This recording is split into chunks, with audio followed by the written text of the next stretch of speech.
Welcome back my YouTube channel sociology live study. और प्रिय विद्यार्थियों, आज की क्लास एमए फर्स्ट सेमेस्टर के विद्यार्थियों के लिए है। और वैसे नॉलेज के लिए तो समाजशास्त्र के आप किसी भी क्लास के विद्यार्थी हों, सभी के लिए महत्वपूर्ण है। और समाजशास्त्र से बाहर के विद्यार्थी भी हैं, उनके लिए भी आज की जो क्लास है वो बहुत ज़्यादा नॉलेजेबल क्लास है, क्योंकि ये ज्ञान आप सभी के काम आता है। और जो समाजशास्त्र एक ऐसा विषय है कि जो सीधा कनेक्ट है आपकी सोसाइटी से, आपके समाज से, और नॉलेज देता है आपकी सोसाइटी के बारे में। और सबसे जो महत्वपूर्ण बात है वो ये है कि ये जो सोसाइटी है उसका साइंटिफिक स्टडी करता है, यानी उसका एक वैज्ञानिक अध्ययन करता है, और हम समाज को वैज्ञानिक तरीके से समझने की कोशिश करते हैं। तो आज का जो चैप्टर है वो है थ्योरी ऑफ सुसाइड। तो थ्योरी ऑफ सुसाइड के बारे में हम जाने कि ये जो थ्योरी है वो दी थी इमानुएल दुर्खिम ने। और जो सुसाइड नामक जो उनकी पुस्तक है वो उन्होंने 1897 में लिखी थी। इसका जो फ्रेंच का जो एडिशन है इस पुस्तक का, वहाँ पर इसको कहते हैं ली सुसाइड, इंग्लिश में दी सुसाइड, और हिंदी में इसको कहते हैं आत्महत्या का सिद्धांत। दुर्खिम के परिचय की अगर मैं बात करूं तो Durkheim is known as the father of modern sociology. His book suicide 1897 is the world's first sociological study on suicide, यानी कि वो किताब है जो आत्महत्या पर पहला समाजशास्त्रीय अध्ययन करती है। और दुर्खिम को आधुनिक समाजशास्त्र के जनक के रूप में जाना जाता है। देखो, समाजशास्त्र के विद्यार्थी बिल्कुल एक खास ध्यान दें इस पे कि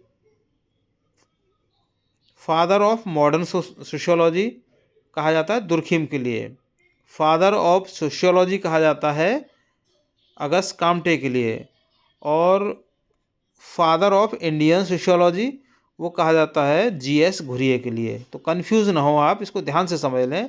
father of sociology Auguste Comte, father of modern sociology Emmanuel Durkheim या इमानुएल दुर्खिम, और father of Indian sociology GS Ghurye, Govind Sadashiv Ghurye. मुख्य विचारों की अगर हम बात करें यहाँ पर, तो दुर्खिम के अनुसार, in Durkheim said the suicide is not just a personal और psychological act, it is influenced by social factors. मतलब दुर्खिम ये मानते हैं कि जो आत्महत्या है वो केवल व्यक्तिगत या मनोवैज्ञानिक घटना नहीं है। क्या है? यह एक सामाजिक कारणों से प्रभावित होती है। मतलब कोई भी व्यक्ति सुसाइड करता है तो उसके पीछे सोशल कॉजेज होते हैं, सामाजिक फैक्टर्स होते हैं, सामाजिक कारण होते हैं। इसमें परिभाषा की अगर हम बात करें यहाँ पर, तो suicide is a death caused by the individual himself, known the result would be death. अर्थात आत्महत्या वह मृत्यु है जो व्यक्ति स्वयं ये जानते हुए करता है कि परिणाम मृत्यु ही होगा, यानी कि वह कृत्य जिसके बारे में व्यक्ति को पता होता है कि इसका परिणाम मौत है और उस कार्य को वो करता है, इसको आत्महत्या कहा जाता है। सोशल फैक्ट्स की बात करें हम, सामाजिक तथ्यों की, so Durkheim treated suicide as a social fact because it shows regular patterns, it is external to the individual, it is shaped by social forces. अर्थात दुर्खिम ने आत्महत्या को सामाजिक तथ्य माना है, कारण आत्महत्या एक निश्चित पैटर्न दिखाती है। दूसरा, यह व्यक्ति से बाहरी है, यानी कि जो बाहरी दबाव होता है उसमें आकर के व्यक्ति सुसाइड करता है। व्यक्ति कोई खुशी में सुसाइड नहीं करता, व्यक्ति अपने मन से सुसाइड नहीं करता। क्या है? सोसाइटी का इतना प्रेशर उसके ऊपर होता है, यानी बाहरी दबाव होता है। और तीसरा कि यह सामाजिक शक्तियों द्वारा नियंत्रित होती है। मतलब कि अगर समाज चाहे तो आत्महत्या की घटना को टाला जा सकता है, क्योंकि जो सिम्टम्स हैं वो पहले से दिखने लग जाते हैं व्यक्ति के अंदर कि ये व्यक्ति आत्महत्या कर सकता है, ये व्यक्ति सुसाइड कर सकता है। तो सोसाइटी अवेयर है, सोसाइटी में रहने वाले लोग अवेयर हैं, सोसाइटी में रहने वाले जो बंदे हैं वो इतने एक्टिव हैं, इतना अवेयर हैं, वो जान लेते हैं और उन नॉर्म्स को थोड़ा सा लिबरल कर देते हैं, जिसकी वजह से वो व्यक्ति इस तरीके से फ्रस्ट्रेट हो रहा है या स्ट्रेस में चला गया है और उसको सपोर्ट देते हैं, तो व्यक्ति आत्महत्या करने से बच जाता है। That is two key social forces, यानी दो प्रमुख सामाजिक शक्तियाँ। That is first is social integration, अर्थात सामाजिक एकीकरण। How strongly a person feels connected to society, अर्थात व्यक्ति समाज से कितना जुड़ा हुआ है, ये बहुत ज़्यादा निर्भर करता है कितना व्यक्ति समाज के लोगों से कांटेक्ट करता है, समाज में रहने वाले लोगों से कितना मिलता जुलता है, किस तरह से इंटरेक्ट करता है, कैसे लोगों के साथ उसका मिलना जुलना है, ये बहुत महत्वपूर्ण है इसमें। दूसरा, सोशल रेगुलेशन यानी सामाजिक नियंत्रण। सोसाइटी का जो कंट्रोल है वो किस तरह का है, how strongly society controls the individuals, अर्थात समाज व्यक्ति के जीवन को कितना नियंत्रित करता है, किस तरह की रेस्ट्रिक्शन सोसाइटी ने अपने व्यक्तियों के ऊपर लगा रखे हैं, कितना अपने उस सोसाइटी में रहने वाले लोगों के लिए वो फ्री छोड़ रहा है कि आप कोई भी डिसीजन ले सकते हो, कोई आप पर प्रेशर नहीं होगा, समाज के लोग कोई आपकी आलोचना नहीं करेंगे, कोई आप पर प्रेशर नहीं दिया जाएगा। माँ बाप बच्चों के साथ कितना कोऑपरेट कर रहे हैं कि वो अपनी मर्जी से डिसीजन ले सकते हैं, कोई भी डिसीजन ले सकते हैं, मदर फादर उसको पूरा सहयोग कर रहे हैं, उनसे बात कर रहे हैं, उनसे मिल रहे हैं, उनकी समस्याओं को समझ रहे हैं, उनका समाधान कर रहे हैं। तो ये बहुत ज़्यादा डिपेंड करता है, ये सारा का सारा क्या है, सोशल रेगुलेशंस के अंतर्गत आता है कि जो बच्चे हैं वो बच्चे माँ बाप से कितने खुलकर बात कर पा रहे हैं, और माँ बाप बच्चों के जो फैसले हैं उनको कितना सपोर्ट कर रहे हैं, कितने फ्रेंडली अपने बच्चों के साथ में है। सोसाइटी किस तरीके से उस समाज में रहने वाले व्यक्तियों के लिए जो सोशल नॉर्म्स हैं, है ना, उनको वो किस तरह के हैं, कितने मतलब मैं कहूँ कि वो लिबरल हैं, है ना, कितने कॉम्प्लेक्स हैं, ये बहुत ज़्यादा इसमें मैटर करता है। बात करते हैं टाइप्स ऑफ सुसाइड की। तो दुर्खिम ने आत्महत्या को 4 भागों में बांटा है। पहला इसमें है जिसको कहते हैं ईगोइस्टिक सुसाइड, अर्थात अहमवादी आत्महत्या। Occurs when integration is low, people feel lonely isolated, अर्थात यह तब होती है जब सामाजिक एकीकरण कम होता है, यानी कि लोगों में एकीकरण कम होता है, लोग आपस में एक दूसरे काम में बहुत कम आते हैं, सिर्फ अपने तक ही सीमित रहते हैं, मुझे सिर्फ अपना ही काम करना है, सामने वाले से मुझे कुछ लेना देना नहीं है, मैं कितना कर सकता हूँ, है ना, सामने वाले को कोई भी समस्या है मुझे कोई फ़र्क नहीं पड़ता उससे, मुझे सिर्फ अपने में, यानी कि व्यक्ति सिर्फ अपने बारे में सोचता है ना। तो ऐसी कंडीशन में क्या होता है कि लोग अकेलापन और अलगाव महसूस करते हैं, वो अपने को अकेला सा फील करते हैं, और ऐसी स्थिति में जब कोई ऐसी घटना आती है तो वो किसी के साथ उसको बात नहीं कर पाते, उसके साथ में डिस्कस नहीं कर पाते। जैसे अनमैरिड पीपल्स हैं, है ना, वीक फैमिली टाइज, मतलब इस तरीके के जो परिवार हैं वहाँ पर जो लोग होते हैं ना, वो जब अलगाव महसूस करते हैं, समाज से अपने को कटा हुआ महसूस करते हैं, तो वो सुसाइड कर लेते हैं, तो उसको हम कहते हैं ईगोइस्टिक या अहमवादी आत्महत्या। दूसरा आती है जिसको उन्होंने कहा है एल्ट्रुइस्टिक सुसाइड, यानी परोपकारी आत्महत्या। इसका मतलब occurs when integration is extremely high, person sacrifice life for the group. जब कुछ सामाजिक नियम इस प्रकार के बने हुए होते हैं जहां व्यक्ति समूह को अपने से ऊपर मानता है, और वो ये मानता है कि समूह के लिए बलिदान हो जाना उसके लिए गर्व की बात है। अर्थात यह तब होती है जब एकीकरण अत्यधिक अधिक होता है, मतलब वो सबसे एक हाई लेवल होता है इंटीग्रेशन का, व्यक्ति समूह के लिए अपने प्राण त्याग देता है। जैसे सोल्जर है, एंशियंट जो सती प्रथा जो थी, है ना, वो इसी के एग्जाम्पल कहे जाते हैं। मतलब बॉर्डर पर जवान खड़ा हुआ है, उसको पता है कि सामने से जो दुश्मन की गोली आ रही है वो उसको लगेगी और वो मारा जाएगा, लेकिन वो ये सोच के पीछे नहीं हटता कि उसे पता है कि देश उसके लिए सर्वोपरि है, अपने से ज़्यादा वो देश से प्रेम करता है, और ऐसे में वो हंसी खुशी से वहीं पे अपने को मतलब मर जाता है। तो वो सोल्जर्स का जो एक एग्जाम्पल है वो इसी के अंतर्गत आता है। तीसरी आती है एनोमिक सुसाइड।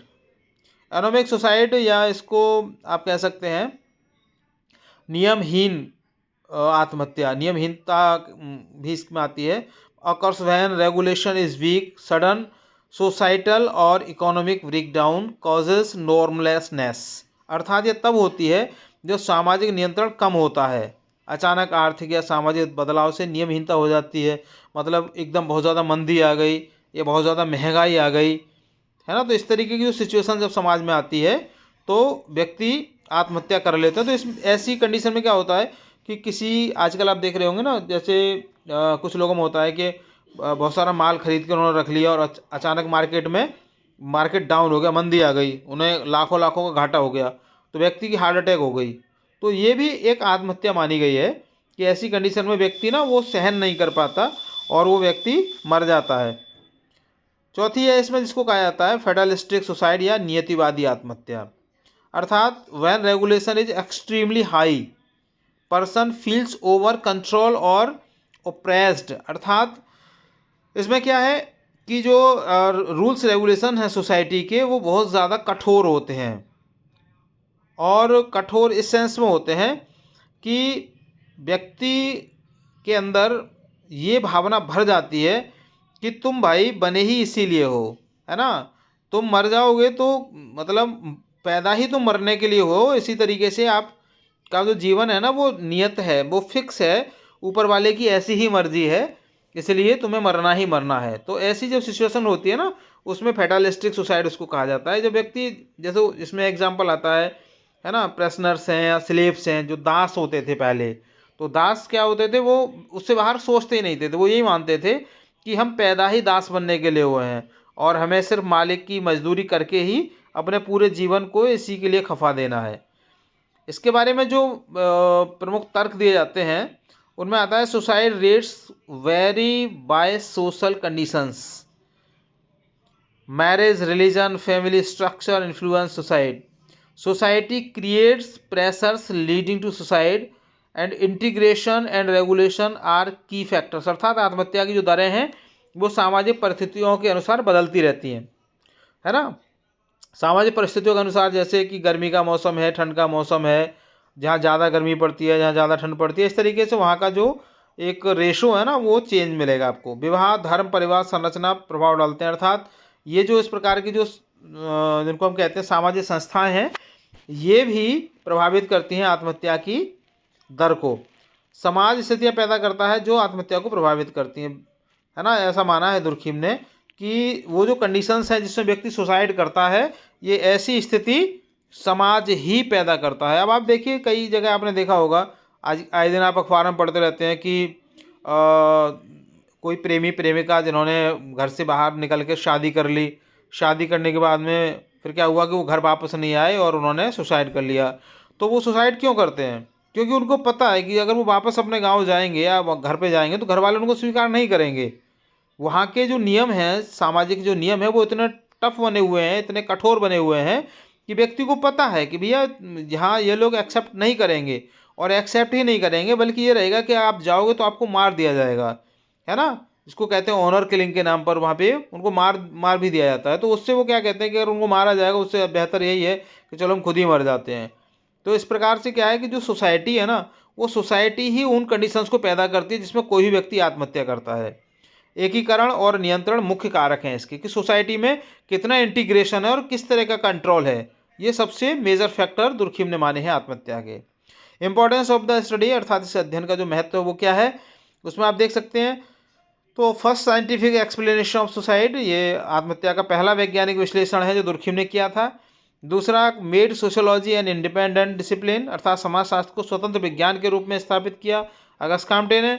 और तीसरा, proved that even personal acts have social roots, अर्थात सिद्ध किया उन्होंने कि व्यक्तिगत घटनाओं के पीछे भी सामाजिक कारण ही होते हैं। अर्थात कोई भी व्यक्ति की जो सोच है वो किस प्रकार की है, किस प्रकार वो व्यक्ति सोचता है, उसके पीछे जो सोशल फैक्टर्स हैं वो प्रभावी होते हैं। उन्हीं मतलब वो व्यक्ति उनसे इन्फ्लुएंस होता है, उनसे प्रभावित होता है और वो अपना व्यक्तिगत आचरण भी उसी तरीके से करता है। इस सिद्धांत की जो आलोचनाएं की गई, क्रिटिसिज्म किया गया, उसमें जो मुख्य बातें आती हैं आप अपना दिमाग लगा करके भी आप सोच सकते हो, कुछ चीज़ों को आप भी क्रिटिसाइज कर सकते हो, ऐसा नहीं है। क्योंकि उस समय की जो परिस्थितियां थी और आज की परिस्थितियां चेंज हैं, बहुत सारी चीज़ें बदली हैं। तो क्या बदलाव आया है आप मुझे कमेंट बॉक्स में लिखकर इसमें बताएंगे आप, मतलब पूरा सोच के कि पहले ये होता था जिसकी वजह से दुर्खिम ने जो बताया है वो यहाँ पर आप उससे सहमत नहीं है या आप असहमत हैं उससे, तो आप मुझे बता सकते हैं कमेंट बॉक्स में लिख करके।